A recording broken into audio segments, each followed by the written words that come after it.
عسلامة ومرحبا بيكم. اليوم إن شاء الله باش نعرض عليكم طريقة تحضير عصير الليمون المركز. نعاود نقول كلمة المركز بطريقة أهل نابل، الوطن القبلي نابل مشهورة بالليمون والبرتقال. طريقة رائعة جدا جدا، والعصير يكون بنين بنين بنين. ما تنسوش تعملوا لي لايك للفيديو، تشتركوا في قناتي وتفعلوا الجرس.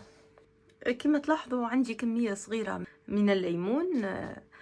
خديت ما يقارب عن كيلو ونصف. نحب نعرض عليكم الطريقة فقط. اخترت ليمون نوعية جيدة، القشرة متاعه ماهيش مرة. أول حاجة غسلتها من التراب، غسلة أولى، وعاودت غسلة ثانية. في الغسلة الثانية وضعت قطرة صغيرة من الجافيل، قطرة واحدة، قطرة بالقطرة. نمر للمرحلة الثانية. تو شنو باش نعمل؟ كل كعبة نقسمها على 2،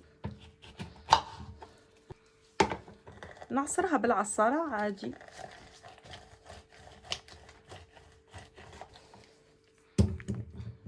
والقشرة نحطها، ما نرميهاش القشرة. إذا عندك أي نوع من عصارة استعملها، المهم تكون في الشكل هذا. البذور نتخلص منها، البذور لا، البذور تكون مرة من بعض.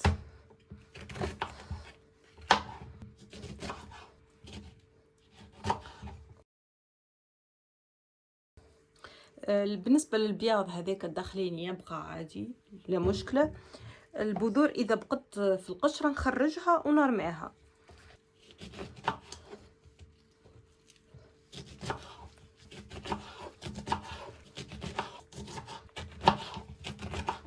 بالنسبة للطنجورة اللي هوني نحيها.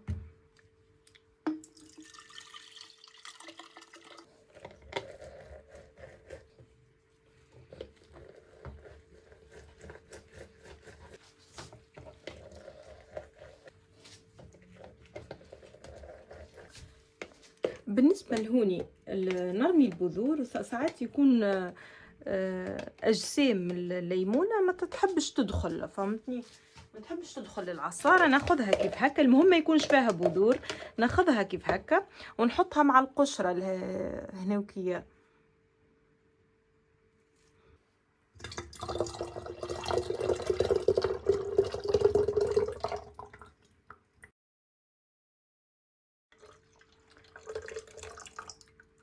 تو حاليا عندي مجموعتين، مجموعة القشرة منظفة وحدها، والسائل وحده. السائل ما فيش حتى بذرة، سائل عصير صافي ما فيش حتى قطرة من الماء.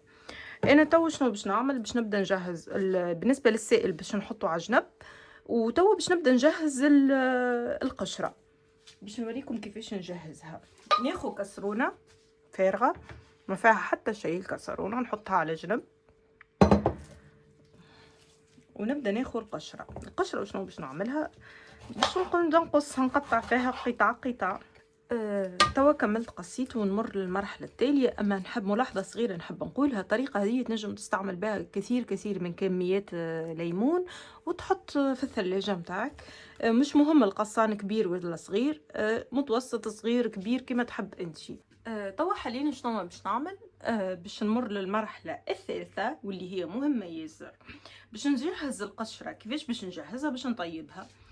ناخذ كمية من الماء، نصب الماء حتى يغم القشرة كاملة ونخليها تطيب. ننقص في الغاز ونخليها تطيب على راحتها.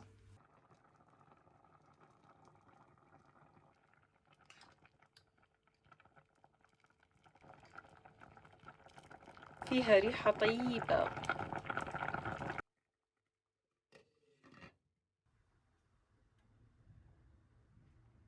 أغلقت عليها النار وخليتها تبرد. طابت لمدة 35 دقيقة.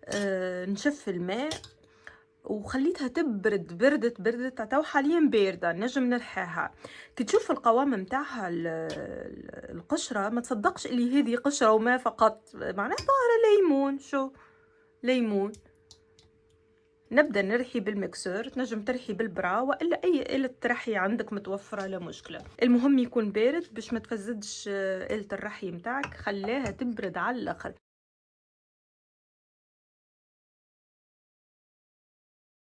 كما تلاحظوا مرحية بالباهي. قوام جميل. في الوقت هذا حاليًا تنجم تحط شنوا تحب سكر، على حسب رغبتك تنجم تحط ملعقة 2، 3. حاليًا هزيت عندي الإبريق هذا فيه عصارة كعبة الليمون، معناها الكيلو ونصف ليمون، هذه عصارته كاملة، وهذه القشرة مطبوخة. نصب توا نقوم بالتخليط.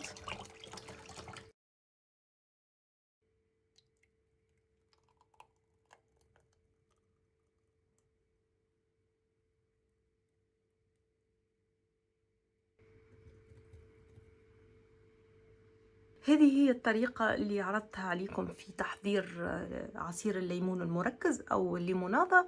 طريقة جد سهلة وبسيطة ممتازة جدا، ننصحكم اعملوها. إن شاء الله تكون عجبتكم. إذا عجبتكم طريقتي ما تبخلوش عليا باللايك، اشتركوا في قناتي وفعلوا الجرس. شكرا ومع السلامة.